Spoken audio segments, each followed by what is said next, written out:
This HOA, Karen thought she could steal my Tesla charger, threaten me with fines, and sabotage my property until her own greed literally burned her world down. I'm talking about the acrid stench of melting plastic, the sharp crack of electrical shorts, and the beautiful sight of a $60,000 Lexus becoming a bonfire because someone thought rules didn't apply to them. My name's Marcus, and after my divorce left me scraping pennies, I saved for 2 years to buy a used Tesla. Did everything legal, permits, inspections, the works. Then Bethany Klein slithered into the HOA presidency like a snake in a pantsuit. This woman had the audacity to demand free access to my charging station, then escalate to felony vandalism when I said no. Wire cutters at 2 a.m., check paint sabotage, double check. But when she finally tried to force her hybrid into my charger, well, let's just say karma comes with its own fireworks display. What would you do if your HOA Karen tried to steal your property? Drop a comment and tell me where you're watching from. Trust me, every neighborhood has one of these power-drunk parasites. Let me paint you the picture of how this whole mess started. I'm Marcus Rivera, 45 years old, and after 20 years as a licensed electrician in Phoenix, I thought I'd seen every kind of crazy. Then my marriage imploded faster than a cheap Chinese circuit breaker, and suddenly I'm a divorced dad with 2 teenagers, living in a modest 3-bedroom ranch in Pinewood Estates. This place isn't exactly Beverly Hills. It's your standard middle-class HOA community where the biggest excitement used to be arguing about pool hours. Most neighbors are decent folks. Harold and June Peterson, the elderly couple who actually waves when you drive by, a young family with kids who leave chalk drawings on sidewalks, and working people who mind their own business.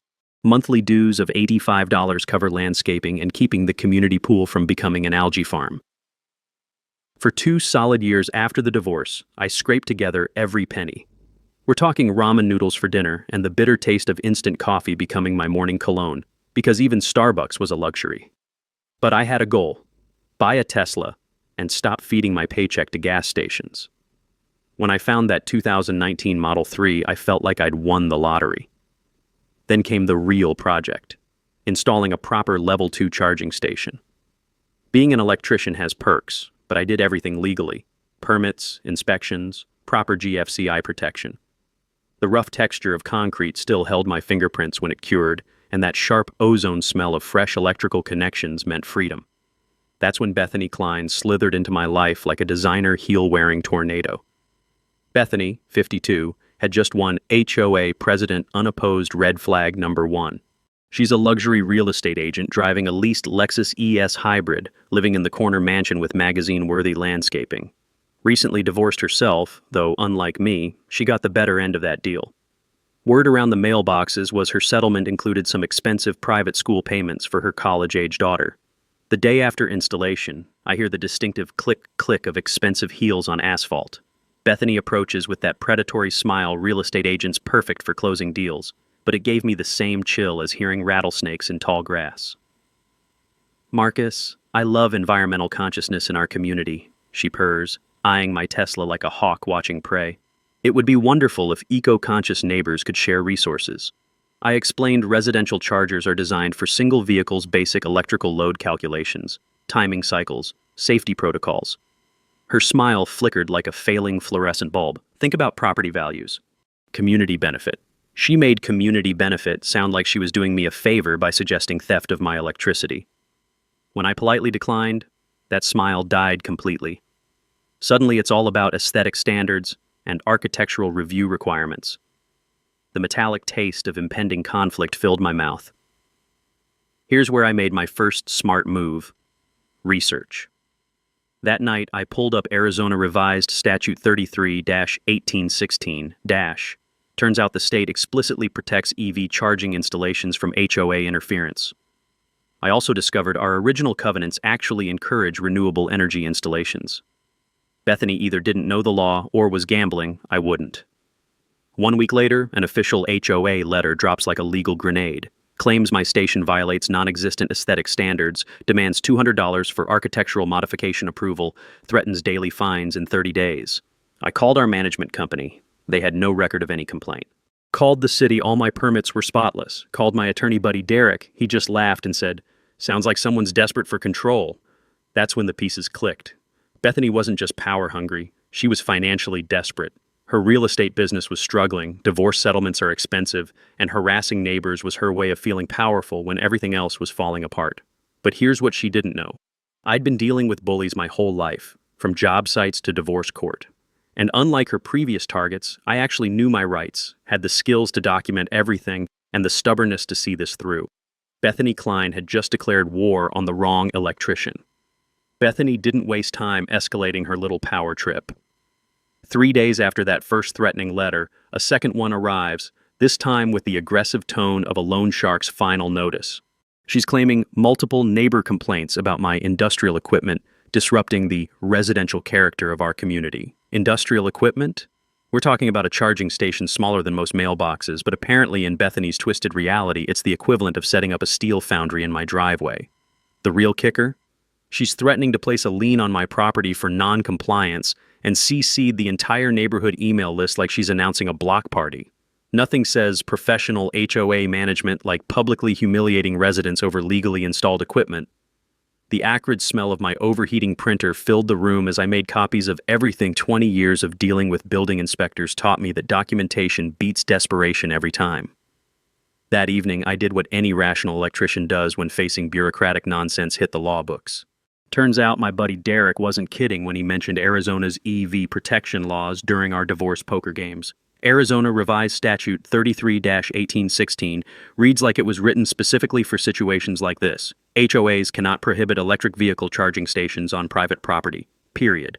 Most states have similar laws because apparently power-hungry HOA presidents trying to block clean energy is a national epidemic. Meeting night arrives, and I walk into that musty community center armed with facts instead of attitude. The squeaky folding chairs and fluorescent buzz created the perfect atmosphere for bureaucratic theater. About 15 neighbors showed up, decent turnout for our usually apathetic community, though I suspect some came for the entertainment value. When Bethany calls for new business, I stand up and politely request to address her concerns. Her face goes through this fascinating color progression from surprise to annoyance to barely concealed rage as I read the relevant statutes verbatim, present my permits, and explain how residential EV charging actually works. These installations are specifically protected by state law, I conclude, and my permits confirm everything was done professionally and safely. Here's where Bethany revealed her true character. Instead of acknowledging the law or admitting her mistake, she erupts like a defective circuit breaker. "This is intimidation, hostile behavior," she shrieks, then storms out mid-meeting, heels clicking angrily across the tile floor like an angry woodpecker. The echo in that empty hallway perfectly captured how hollow her authority really was. Harold Peterson breaks the stunned silence. "Well, that was educational. Had no idea we had legal protections for that stuff." June nods and whispers. She's been acting strange since her divorce finalized. But Bethany's tantrum was just the opening act. The next morning, I'm enjoying coffee when a city code enforcement truck pulls up. An inspector gets out, clipboard in hand, looking like he'd rather be investigating actual problems instead of chasing phantom complaints. "Someone filed an anonymous report about electrical hazards and unpermitted work," he explains apologetically. After 15 minutes of checking my installation against code requirements, he shakes his head. "Sir, this is textbook perfect. Whoever called this in either doesn't understand electrical work or is deliberately wasting city resources." He hands me his business card with some free advice. Document everything. False complaints like this create patterns, and there are laws against harassment through government agencies. This isn't my first rodeo with vengeful neighbors. The neighborhood WhatsApp group starts buzzing like a disturbed beehive. June Peterson messages that she spotted Bethany taking photos of my charging station from the street with a telephoto lens, no less. The young family mentions they got a bizarre visit from Bethany asking if they've noticed electrical issues or strange smells from my direction. Even asked if their Wi-Fi was being disrupted by electromagnetic interference. Bethany's desperation reaches new heights when she calls the utility company claiming an electrical hazard that could affect neighborhood power. The utility worker who responds looks like he's dealt with 10 false alarms this week and has 0 patience left. "Ma'am, residential EV charging is standard equipment. We install these connections daily. This is like calling us about a dangerous toaster." He examines my setup, nods approvingly, and delivers the same warning. Some people think harassment through official channels is consequence-free. It's not. That night, I started my documentation, system photos, emails, recorded phone calls, witness statements. My electrical training taught me that good documentation prevents accidents. Turns out it prevents frivolous lawsuits, too. The metallic taste of confrontation lingered, but I felt oddly calm. Bethany was following a predictable pattern. When legal authority fails, desperate people escalate to illegal harassment. I also discovered something interesting buried in our HOA covenant section 12.4 actually encourages renewable energy installations and environmentally beneficial improvements. Our original developer wanted this stuff. Bethany either never read our own rules or was gambling that I wouldn't. But this was just round one. Something told me Bethany's definition of desperate was about to get very creative and very illegal. Bethany's next move came with all the subtlety of a freight train wearing lipstick. I'm pushing my cart through the grocery store, debating between name brand and store brand cereal like any normal divorced dad, when she materializes beside me like a bad omen in designer athleisure wear. The cloying scent of her expensive perfume couldn't quite mask what I swear was stress sweat, apparently terrorizing neighbors burns more calories than Pilates. "Marcus, we need to talk," she announces, positioning her cart to block mine with the confidence of someone who's never faced real consequences. Privately. I keep loading groceries, but she's persistent as a door-to-door solar salesman. "Look, I have medical appointments requiring reliable transportation. Electric vehicles are better for my sensitive condition. We could split electricity costs 50-50, very reasonable." Medical condition? This woman drives a hybrid Lexus that probably gets better mileage than a Prius having an anxiety attack. But I'm curious where this theater production is heading, so I let her continue the performance. "If you won't be reasonable about community cooperation, there might be property value consequences," she whispers like she's sharing nuclear launch codes. "Real estate markets are very sensitive to neighborhood disputes. Litigation histories affect property values permanently. The threat hangs in the air thicker than the smell of rotting produce from the discount bin." I politely decline her generous offer to subsidize her transportation and push my cart away, but something in her tone screamed desperation louder than a smoke detector with dying batteries. That afternoon, I made the smartest investment of this whole ordeal, a comprehensive security camera system covering my driveway and charging station. 20 years of electrical work teaches you that problems rarely fix themselves. They metastasize until you cut the power to the source. The satisfying click of camera housings snapping into weatherproof mounts felt like installing insurance against crazy. Next, I did something that would prove absolutely crucial. Posted educational content about Arizona EV charging laws on our neighborhood Facebook page. Not inflammatory, not personal, just facts. For anyone interested in electric vehicles, here's what state law actually says about installation rights. I included links to relevant statutes and basic cost breakdowns showing how home charging saves serious money compared to gas stations. The response blew me away. 3 neighbors messaged privately about installation costs. 2 families with solar panels thanked me for the information. Even got support from Harold Peterson. Good to know our rights. Knowledge beats assumptions every time. It felt like accidentally starting a renewable energy revolution in suburbia. But Bethany couldn't tolerate peace breaking out. 2 days later, she appears at my door with an Academy Award-worthy performance about a family medical emergency.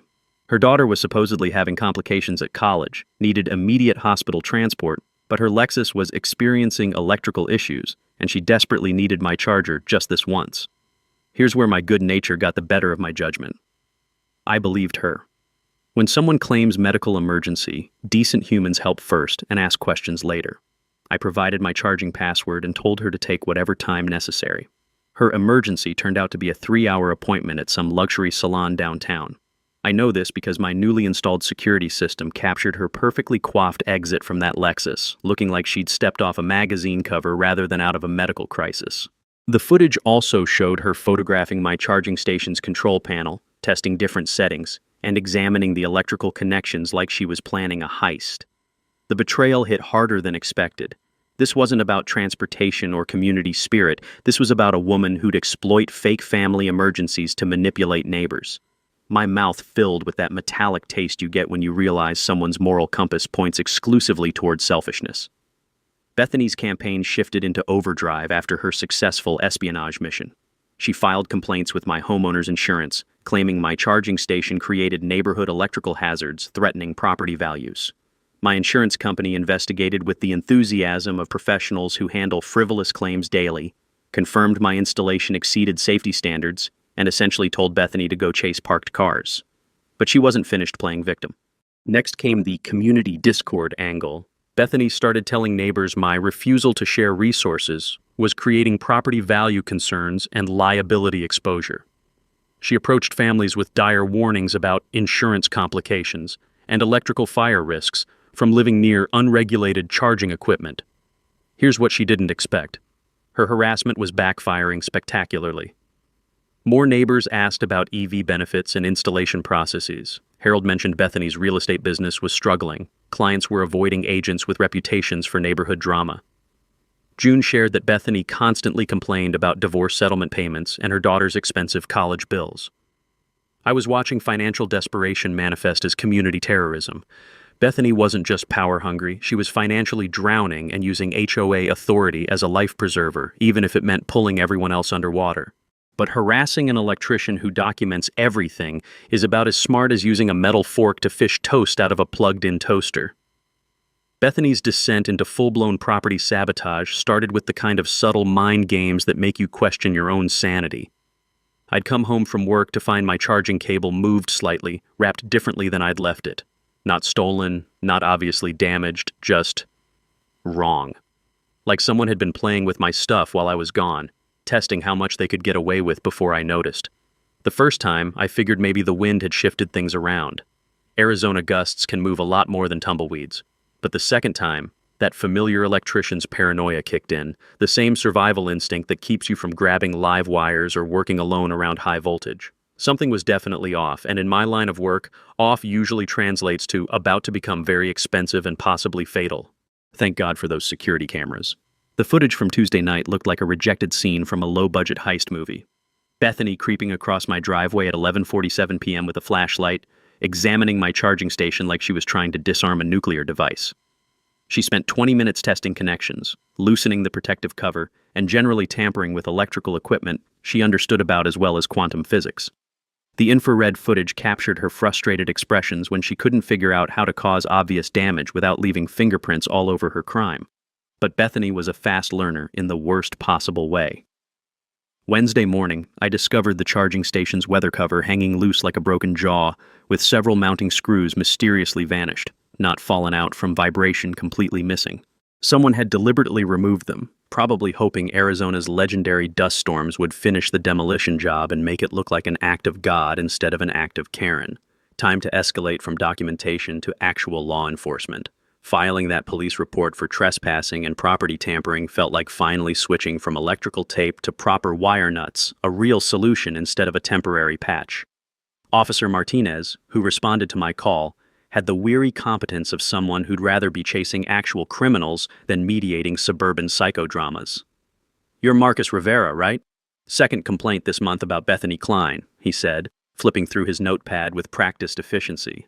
"She's called us 4 times in 6 months for noise violations that turned out to be kids playing hopscotch and neighbors using legal power tools on Saturday afternoons." He watched my security footage with professional interest. Textbook harassment escalation. Keep documenting, maintain those cameras, and consider a restraining order if this continues. People like this rarely stop until they face real consequences, usually the kind that involve court dates and legal fees. I shared the relevant footage on our neighborhood Facebook page, carefully and legally. Nothing inflammatory, just public safety. For everyone's security, please be aware that someone has been tampering with private electrical equipment during nighttime hours. Report any suspicious activity to local authorities. The community response hit like a flash flood in the desert. 3 neighbors admitted they'd witnessed Bethany's weird behavior, but hadn't connected the dots. Harold Peterson revealed she'd been harassing him about his woodworking hobby, claiming his weekend table saw violated imaginary noise ordinances. The young family shared that Bethany had interrogated them about their kid's swing set, suggesting it violated non-existent safety standards. But Bethany's creativity was reaching Olympic-level desperation. She called the state environmental agency, claiming my charging station was generating electromagnetic pollution that threatened neighborhood health. The poor agency representative who called me back sounded like she was reading from a script specifically designed for handling conspiracy theorists and concerned Karens. "Sir, we occasionally get calls like this. Electric vehicle charging actually reduces environmental impact compared to gasoline consumption. Unless you're operating an industrial facility, there's zero regulatory concern here." When environmental terrorism failed, Bethany pivoted to tax fraud accusations. threatening to report me to the IRS for operating an unlicensed commercial charging business. Apparently, owning one charging station for one car now constituted federal tax evasion. The absurdity was reaching levels that would make a comedy writer weep with envy. Meanwhile, the neighborhood was turning against her faster than milk spoiling in August heat. People actively avoided Bethany at community gatherings. Harold Peterson revealed she'd been micromanaging everything from garden mulch colors to mailbox fonts, selectively enforcing imaginary regulations based on personal vendettas. Here's where my electrical background became crucial. Bethany was tampering with systems that could literally kill someone. Residential charging involves 240-volt circuits, enough electricity to stop a heart or start a house fire. Her ignorant meddling was creating genuine safety hazards while trying to manufacture fake ones. Derek, my attorney buddy, introduced me to a beautiful legal concept called tortious interference with property rights. Basically, you can't harass people for legally using their own property. Arizona protects renewable energy installations aggressively, and harassment carries serious civil penalties. The evidence was accumulating like storm clouds: photos, videos, witness statements, documented false reports to government agencies. Bethany was building my lawsuit faster than I could have managed alone. But something darker was brewing in her desperation, the dangerous unpredictability of someone whose world was collapsing. The game changer came from the most unexpected source: Harold Peterson, shuffling across my driveway on a Thursday evening, clutching a manila envelope like it contained nuclear launch codes. The old man's hands trembled, not from age, but from the kind of nervous energy you get when you're about to blow up someone's world. His usual friendly wave was replaced by paranoid glances toward Bethany's corner mansion, like he expected snipers on the roof. "Marcus, we need to talk privately," he whispered, gesturing toward my garage with the urgency of someone planning a prison break. "June found something at work that'll make your head spin faster than a busted ceiling fan." Inside my garage, surrounded by the familiar cocktail of motor oil and electrical ozone, Harold opened that envelope with the reverence of someone handling evidence in a federal case. What spilled out changed everything I thought I knew about this suburban war. Financial statements, official HOA documents, bank records that told a story uglier than a botched electrical job. "June works part-time for Peterson Property Management, our HOA management company," Harold explained, his voice barely audible above the hum of my garage refrigerator. "She's not supposed to share this, but when she saw what Bethany's been pulling..." He let the papers finish his sentence. The numbers hit me like grabbing 220 volts with wet hands. Our HOA had accumulated a $47,000 surplus from monthly dues and unused maintenance budgets, nearly 50 grand just sitting there while Bethany claimed we needed fee increases for essential improvements. That's enough money to install community charging stations for half the neighborhood. But here's where it gets criminal. Bethany had authorized a $12,000 legal consultation payment without board approval or homeowner notification. The recipient? Morrison and Associates, the exact same law firm handling her bitter divorce proceedings. She'd literally embezzled HOA funds to subsidize her personal legal warfare. "Gets worse," Harold said, producing another document that made my electrician's brain short-circuit. Buried in our original HOA covenants, Section 4.7 contained explicit language about renewable energy encouragement and environmentally beneficial installations, not just tolerance active promotion. Our developer had specifically wanted solar panels, charging stations, and green technology. The revelation struck like discovering you've been reading electrical schematics upside down for 20 years.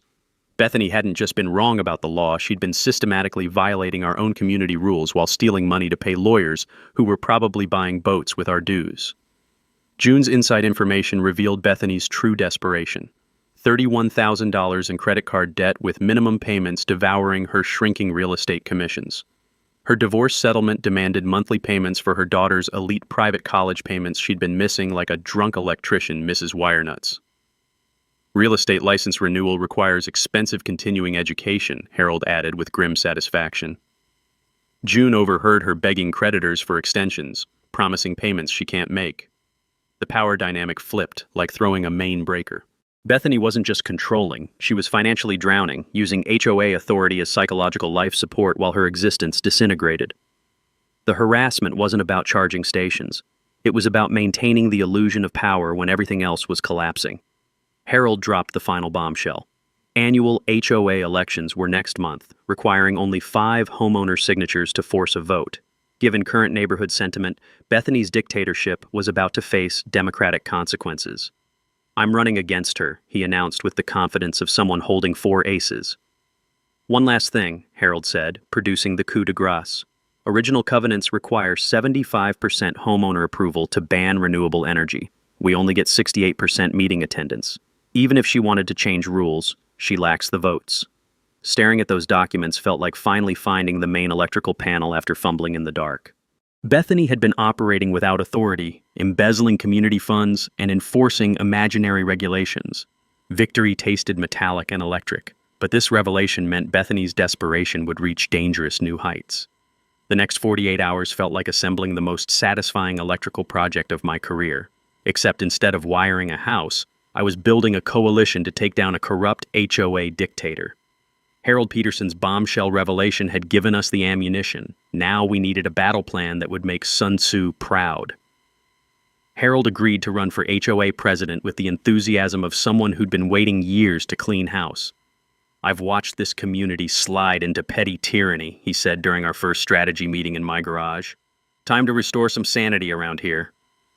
June Peterson became our inside source at the management company, carefully accessing HOA financial records that painted an increasingly ugly picture of Bethany's embezzlement. 2 years of unauthorized legal consultations, inflated maintenance contracts awarded to companies owned by her real estate associates, and expense reports that would make a mob accountant blush. Derek, my electrician buddy turned legal advisor, offered technical expertise and connections in the trades community. This isn't just about your charging station anymore, he pointed out while reviewing our evidence files. This is about protecting every homeowner's right to improve their property without harassment from wannabe dictators.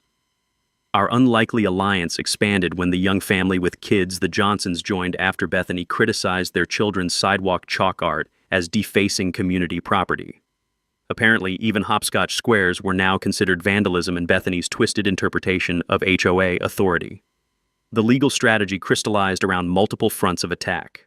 Derek explained the concept of tortious interference with property rights. Essentially, you can't harass people for legally using their own stuff. My documentation of Bethany's harassment campaign, combined with evidence of her financial misconduct, created grounds for both criminal charges and civil lawsuits. Here's something most people don't know. HOA management companies are required by Arizona law to provide complete financial records within 10 business days of any homeowner's written request. If irregularities are discovered, homeowners can force forensic accounting at the HOA's expense. June's access to internal documents was helpful, but we needed official records that could stand up in court. We organized the neighborhood like a precision electrical installation, every connection planned, every circuit protected, every system designed for maximum efficiency. I created a private Facebook group for affected homeowners, documenting Bethany's pattern of selective enforcement and harassment. Within 3 days, we had 7 families ready to challenge her authority. The technical education campaign became crucial for building community support. I prepared detailed analyses showing how residential EV charging actually works, the minimal electrical impact, the environmental benefits, the long-term cost savings. Most neighbors had no idea that home charging typically costs less than $50 monthly for average driving, compared to $200 plus for gasoline. Derek helped me install backup security systems covering every angle of my property. Motion sensors triggered smartphone alerts for real-time monitoring, creating an early warning system for Bethany's increasingly erratic behavior. The psychological effect was just as important as the practical protection, knowing I had comprehensive documentation made sleep possible again. Our timing strategy focused on the upcoming annual homeowner meeting in 3 weeks. Arizona HOA law requires simple majority of attending members to elect new leadership, but getting people to actually show up takes serious organization. Harold began personally visiting every household, explaining the financial irregularities and building support for reform. The community benefit angle became our secret weapon. Instead of just opposing Bethany, we proposed positive changes using the $47,000 surplus she'd been hiding. Community solar project to reduce everyone's electricity costs. Electric vehicle car sharing program for interested neighbors. Educational workshops on renewable energy incentives and tax benefits.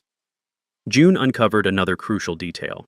Bethany's real estate license was up for renewal in 2 months, requiring continuing education courses she couldn't afford and ethical standards she'd been violating. Her harassment of potential HOA clients was creating liability issues for her brokerage firm. We prepared multiple contingency plans like backup electrical circuits. If the election failed, we'd file formal complaints with state HOA oversight agencies. Civil harassment lawsuits were ready for filing simultaneously. I'd even briefed a local TV investigative reporter who specialized in municipal corruption stories. Each alliance member had specific roles based on their strengths. Harold served as the public face of reform, leveraging his 20-year neighborhood reputation.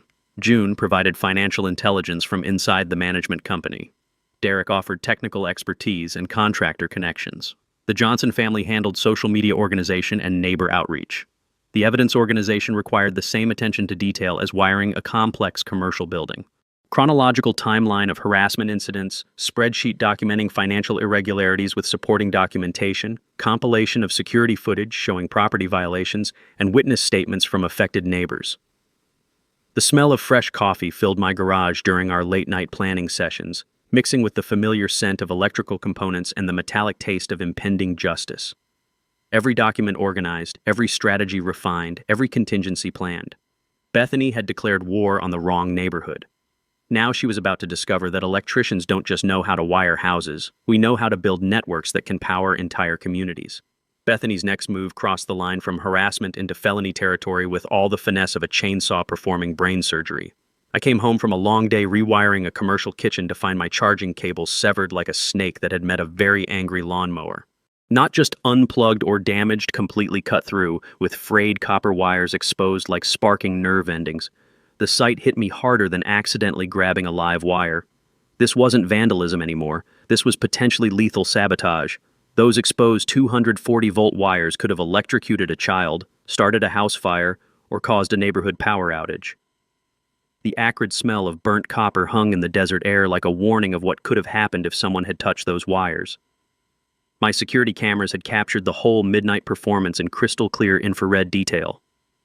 There was Bethany at 2:17 a.m. creeping across my driveway with wire cutters like some kind of suburban terrorist. The footage showed her testing different cutting angles, struggling with the heavy-gauge cable, and actually kicking the severed pieces in frustration when they didn't create the dramatic spark she'd probably expected. This wasn't just property damage. This was premeditated destruction of electrical infrastructure that could have killed someone. My hands shook with rage as I called 911, not for the property loss, but for the sheer recklessness of someone tampering with high-voltage systems they understood about as well as quantum mechanics. Detective Rivera, no relation, despite the name, arrived with the weary competence of someone who'd seen every flavor of suburban insanity. She examined the severed cable with professional interest, noting the clean cuts that indicated deliberate sabotage rather than accidental damage. "Ma'am, this is felony property destruction," she explained while reviewing my security footage. Tampering with electrical systems also carries reckless endangerment charges. Someone could have been seriously injured or killed. The evidence was overwhelming. Receipt timestamps showed Bethany had purchased those specific wire cutters the day before the incident. Even better, she'd thrown the receipt in her own trash, which technically became public property once placed on the curb. Her explanation to police that she was testing neighborhood security as HOA president sounded about as believable as claiming she was conducting nuclear physics experiments. I posted the security footage publicly with a safety warning that spread through social media faster than electricity through copper wire. Danger. Someone has deliberately cut electrical cables in our neighborhood, creating serious safety hazards. Please keep children and pets away from any damaged electrical equipment. The community response was immediate and volcanic. Parents were horrified that someone had created genuine electrical dangers while children played nearby. Harold Peterson called an emergency HOA board meeting before I even asked. The Johnson family started a petition demanding Bethany's immediate removal from any position of authority. But Bethany's desperation had reached levels that would make a cornered rattlesnake look rational. When County Inspector Williams arrived to investigate her latest false complaint about unpermitted electrical work, she was waiting in my driveway like an ambush predator. The poor man barely stepped out of his truck before she launched into a frantic tirade about neighborhood safety and electrical code violations. "Ma'am, I've inspected this installation twice already," Inspector Williams said with the patience of someone dealing with his 10th crazy person this week. "Everything is properly permitted, professionally installed, and completely up to code. Filing false reports is a misdemeanor offense." Bethany's response was to argue with a licensed county official about electrical codes she'd obviously Googled 5 minutes earlier. Watching her lecture a professional inspector about electrical safety while standing next to the cables she'd illegally severed was like watching someone explain fire safety while holding a lit match. The legal machinery was finally grinding into motion with the inexorable force of industrial equipment. Derek filed formal harassment complaints with the county district attorney's office. Restraining order applications included comprehensive evidence of escalating property crimes. The footage of Bethany with wire cutters was served to her at her real estate office, creating the kind of public humiliation that destroys professional reputations permanently. Financial pressure was mounting on Bethany like water behind a failing dam. Her real estate license was under formal investigation for ethics violations. The management company had received multiple homeowner complaints demanding her removal.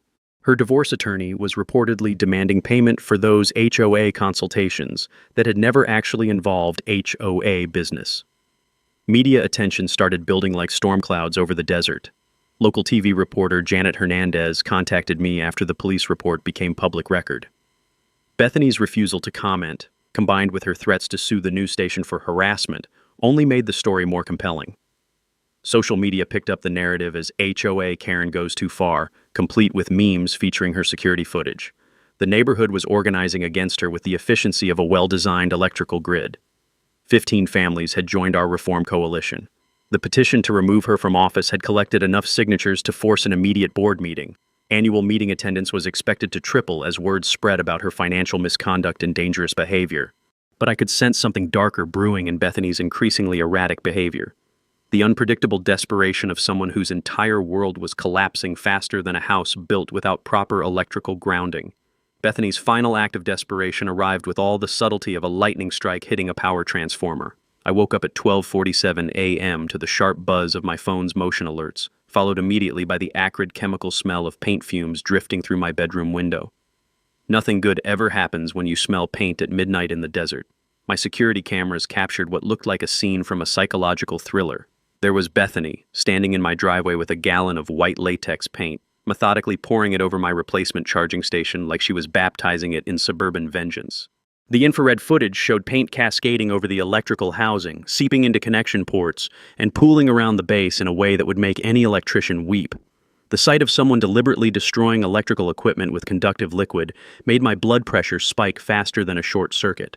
Paint and electricity mix about as well as water and live wires, which is to say, they create expensive disasters that can kill people. She wasn't just vandalizing property, she was creating genuine fire hazards while recording herself doing it. I called 911 immediately, catching Bethany red-handed literally. When Officer Martinez arrived, she was still on my property, still holding the empty paint can, with white latex covering her hands and clothes like evidence at a crime scene. The woman actually tried to claim she was documenting safety violations, while standing next to equipment she'd just contaminated with potentially conductive material. "Ma'am, you're under arrest for criminal mischief, trespassing, and violation of your restraining order," Martinez announced with the satisfaction of someone finally able to apply real consequences to months of escalating stupidity. The booking photo that leaked online within hours showed Bethany looking like she'd wrestled with a paint mixer and lost decisively. But arrest wasn't enough to stop her complete psychological meltdown. From jail, she posted a rambling Facebook rant that read like the manifesto of someone whose grip on reality had snapped like an overloaded circuit breaker. She claimed to be the victim of eco-terrorism intimidation and neighborhood conspiracy, promising lawsuits against everyone who'd opposed her reign of petty tyranny. The community response was swift and merciless. 23 homeowners showed up for the emergency HOA meeting Harold had called a record attendance that filled our little community center beyond capacity. The musty smell of rarely used furniture mixed with the electricity of righteous anger as neighbors shared stories of Bethany's harassment campaign.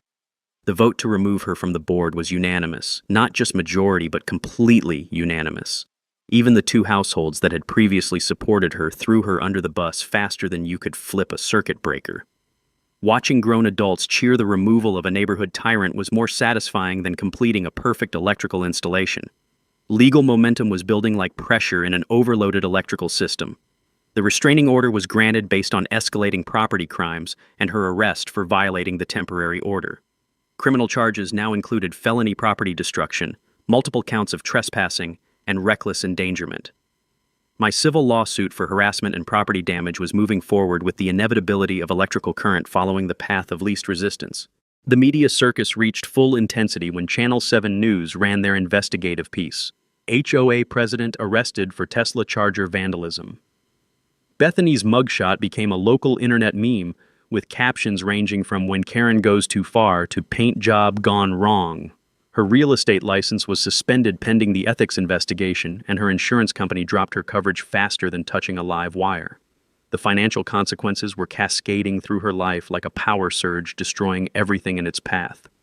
The HOA management company terminated their relationship over liability concerns. Her divorce settlement was threatened by mounting criminal legal costs. Several real estate clients pulled their listings after the news coverage, claiming they couldn't work with someone facing felony charges. Paint damage assessment revealed the full scope of her destructive stupidity.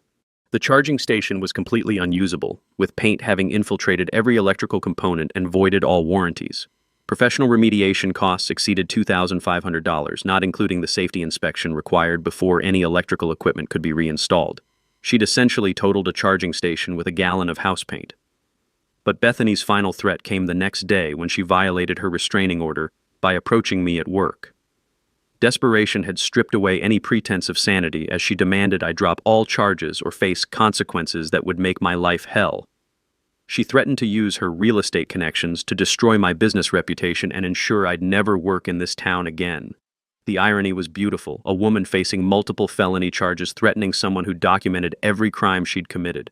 Derek immediately filed additional restraining order violation charges, and the judge increased her bail while ordering psychological evaluation. Harold Peterson was elected interim president unanimously. The HOA voted to return Bethany's embezzled legal funds to the community treasury. A resolution supporting renewable energy installations passed without opposition. The neighborhood transformation was already beginning, but I could sense Bethany had one more desperate card to play. Something that would either end this nightmare or make it spectacularly worse. The annual HOA meeting that would end Bethany's reign of terror was shaping up to be the neighborhood event of the decade.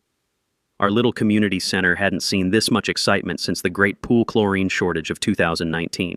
47 homeowners packed into a space designed for 20, with local TV news crew filming from the back and 2 police officers stationed near the entrance, partly for crowd control, mostly because everyone expected Bethany to do something spectacularly stupid. The air buzzed with anticipation thicker than electrical current through copper wire. Folding chairs squeaked under the weight of neighbors who'd never attended an HOA meeting in their lives but wouldn't miss this showdown for anything. The musty smell of rarely used community furniture mixed with the metallic taste of impending justice and about 6 different types of nervous sweat. I'd prepared a comprehensive presentation covering the timeline of harassment, financial misconduct evidence, and community impact documentation. Charts, graphs, security footage highlights, everything needed to demonstrate how one person's power trip had terrorized an entire neighborhood. Harold Peterson introduced me with the formality of someone presenting evidence at a war crimes tribunal. That's when Bethany made her dramatic entrance. Despite the active restraining order explicitly prohibiting her from approaching me or my property, she burst through the community center doors like a one-woman tornado of desperation and designer athleisure wear. Her appearance was shocking, hair disheveled, makeup smeared, clutching a folder of evidence with the manic intensity of someone whose psychological moorings had snapped completely. "This is illegal," she shrieked, pointing at me with a trembling finger. "Marcus Rivera has orchestrated a conspiracy to destroy my life. He's turned this entire community against me through lies and manipulation." Officer Martinez stepped forward immediately. "Ma'am, you're violating a court-ordered restraining order by being here. You need to leave immediately." But Bethany was beyond rational thought. "I have presidential duties. This is my community. I've protected property values and maintained standards while he's been installing dangerous equipment and threatening neighborhood safety." I continued my presentation while she ranted, letting her own behavior demonstrate everything I'd been documenting for months. The security footage of her cutting electrical cables played on the screen while she screamed about being the victim. The irony was so thick, you could cut it with wire strippers. The evidence shows a clear pattern of harassment, property destruction, and financial misconduct, I concluded calmly. This isn't about charging stations. It's about one person abusing authority to terrorize neighbors who wouldn't submit to illegal demands. Bethany's response was to storm out of the meeting, declaring she'd show everyone who was really in the right. Through the windows, we watched her march toward the parking lot with the determined stride of someone about to make a decision that would define their legacy forever. That's when she spotted my replacement Tesla charging station, freshly installed and gleaming under the parking lot lights like a technological beacon of everything she'd failed to destroy. What happened next will live in neighborhood legend forever. Bethany dragged her Lexus hybrid over to my charging station and began attempting to connect it with the fury of someone trying to prove a point that existed only in her fractured mind. The problem? Her hybrid used a completely different charging protocol than Tesla's system. Forcing the connection required bypassing multiple safety mechanisms designed to prevent exactly what she was attempting. "This equipment is dangerous!" she screamed at the gathering crowd of homeowners and news cameras. "I'll demonstrate the safety hazards everyone's been ignoring." She jammed the connector into her vehicle's charging port with enough force to override the safety lockouts. Warning lights started flashing immediately. The charging station's computer began its emergency shutdown sequence. But Bethany, in her infinite wisdom, decided to force the connection by holding down the emergency override button while the system tried to protect itself. That's when the magic happened. The electrical mismatch between her hybrid's charging system and Tesla's protocol created exactly the kind of catastrophic failure that safety systems are designed to prevent. Sparks erupted from the charging port like a 4th of July finale. The smell of burning plastic and electrical components filled the air. Then, in a crescendo of poetic justice that no screenwriter could have imagined, her Lexus hybrid's battery caught fire. The paint fumes from her previous vandalism had apparently settled into the vehicle's ventilation system because the fire spread faster than gossip in a small town. Within minutes, her $60,000 symbol of suburban status was a blazing monument to the consequences of desperate stupidity. Fire department sirens wailed as 47 homeowners stood in stunned silence, watching Bethany's final act of harassment literally go up in smoke. She was transported for smoke inhalation and shock, muttering something about sabotage and conspiracy even as her own recklessness burned before her eyes. I addressed the crowd while firefighters extinguished the smoldering remains of Bethany's pride. This is what happens when obsession with control destroys judgment. I'd be happy to help any neighbor transition to electric vehicles safely. Emphasis on safely. The standing ovation lasted longer than the fire. 3 weeks after Bethany's automotive fireworks display, the neighborhood felt like someone had finally fixed a flickering light that had been driving everyone crazy for months. The acrid smell of burnt Lexus had faded from the community center parking lot, but the memory of watching karma deliver a personal performance would last forever. Bethany's legal consequences arrived with the reliability of a well-wired electrical system. She pleaded guilty to multiple criminal charges to avoid jail time, but the financial penalties hit harder than any prison sentence. $8,500 in restitution for property damage, legal costs, and community remediation. Her real estate license became permanently revoked after the ethics board reviewed her greatest hits compilation: midnight wire cutting, paint vandalism, and financial embezzlement. The woman who'd terrorized neighbors over electricity bills now faced bankruptcy from her own electrical stupidity. The civil harassment lawsuit settled for $15,000, enough to install charging stations for 3 more neighbors and fund my kids' college books for the next semester. More importantly, the restraining order remained active for 2 years, meaning Bethany's reign of suburban terror was officially terminated with extreme prejudice. She moved out faster than electricity through a short circuit, selling her corner mansion at a devastating loss. Last I heard, she'd relocated to some apartment complex in Scottsdale where HOA presidents have actual oversight and can't embezzle funds to pay divorce lawyers. The poetic justice was so perfect it could have been scripted. Harold Peterson's election as permanent HOA president was more landslide than contest unopposed, unanimous, and celebrated like a championship victory. His first act was adopting our renewable energy encouragement policy, transforming our HOA from an obstacle into an example other communities started copying. The neighborhood transformation exceeded everyone's wildest expectations. 7 families installed EV charging stations over 6 months, creating a quiet network of overnight charging that slashed carbon footprints and monthly expenses. 3 households added solar panels after seeing long-term savings calculations. Our community became a sustainable living showcase, featured in the Arizona Republic's environmental section and studied by urban planning students. Monthly HOA dues dropped 40% after Harold eliminated Bethany's creative accounting and phantom consulting expenses. That hidden $47,000 surplus funded real improvements, upgraded pool systems, LED lighting conversion, and drought-resistant landscaping that looked amazing while saving water. My weekend EV consulting business exploded beyond anything I'd imagined. Derek's referrals alone kept me busy every Saturday, and word of mouth spread faster than gossip at a block party. Fighting Bethany had awakened talents I didn't know existed: community organizing, renewable energy advocacy, and apparently the ability to turn neighborhood terrorism into profitable business opportunities. The kids were proud their electrician dad had outsmarted the crazy HOA lady and improved their community. Teenagers actually bragging about their parents is rarer than finding perfect wire management in an old electrical panel. We established the Green Technology Scholarship, using recovered embezzlement funds $2,000 annually for students studying renewable energy or environmental engineering. Harold and June's granddaughter won the first award, heading to ASU for electrical engineering with plans to make neighborhoods better, like Mr. Marcus did. Community healing was visible in daily moments. Pool gatherings became informal EV meetups where neighbors shared energy tips and group buying opportunities. The annual block party evolved into a sustainable living fair with solar demonstrations and energy-efficient appliance vendors. Property values increased 12% the following year, not from Bethany's imaginary aesthetic standards, but from actual renewable energy systems and our reputation as a well-managed, innovative community. Buyers prefer neighborhoods known for progress over those famous for housing wire-cutting domestic terrorists. But here's the beautiful irony. Last month, I got a call from a homeowner in Kansas whose HOA president was targeting his solar panel installation with the same harassment playbook Bethany had used. Apparently, power-hungry HOA Karens are a national epidemic, and my story had spread through social media to other victims seeking justice. Sounds like Karen has a sister in Kansas, I told Derek. Looks like I might need to expand my consulting services. The metallic taste of confrontation had been replaced by the satisfaction of community leadership and the sweet smell of desert mornings without gasoline fumes. Most importantly, I learned that patience and persistence always defeat petty tyrants, especially when you document everything and know your legal rights.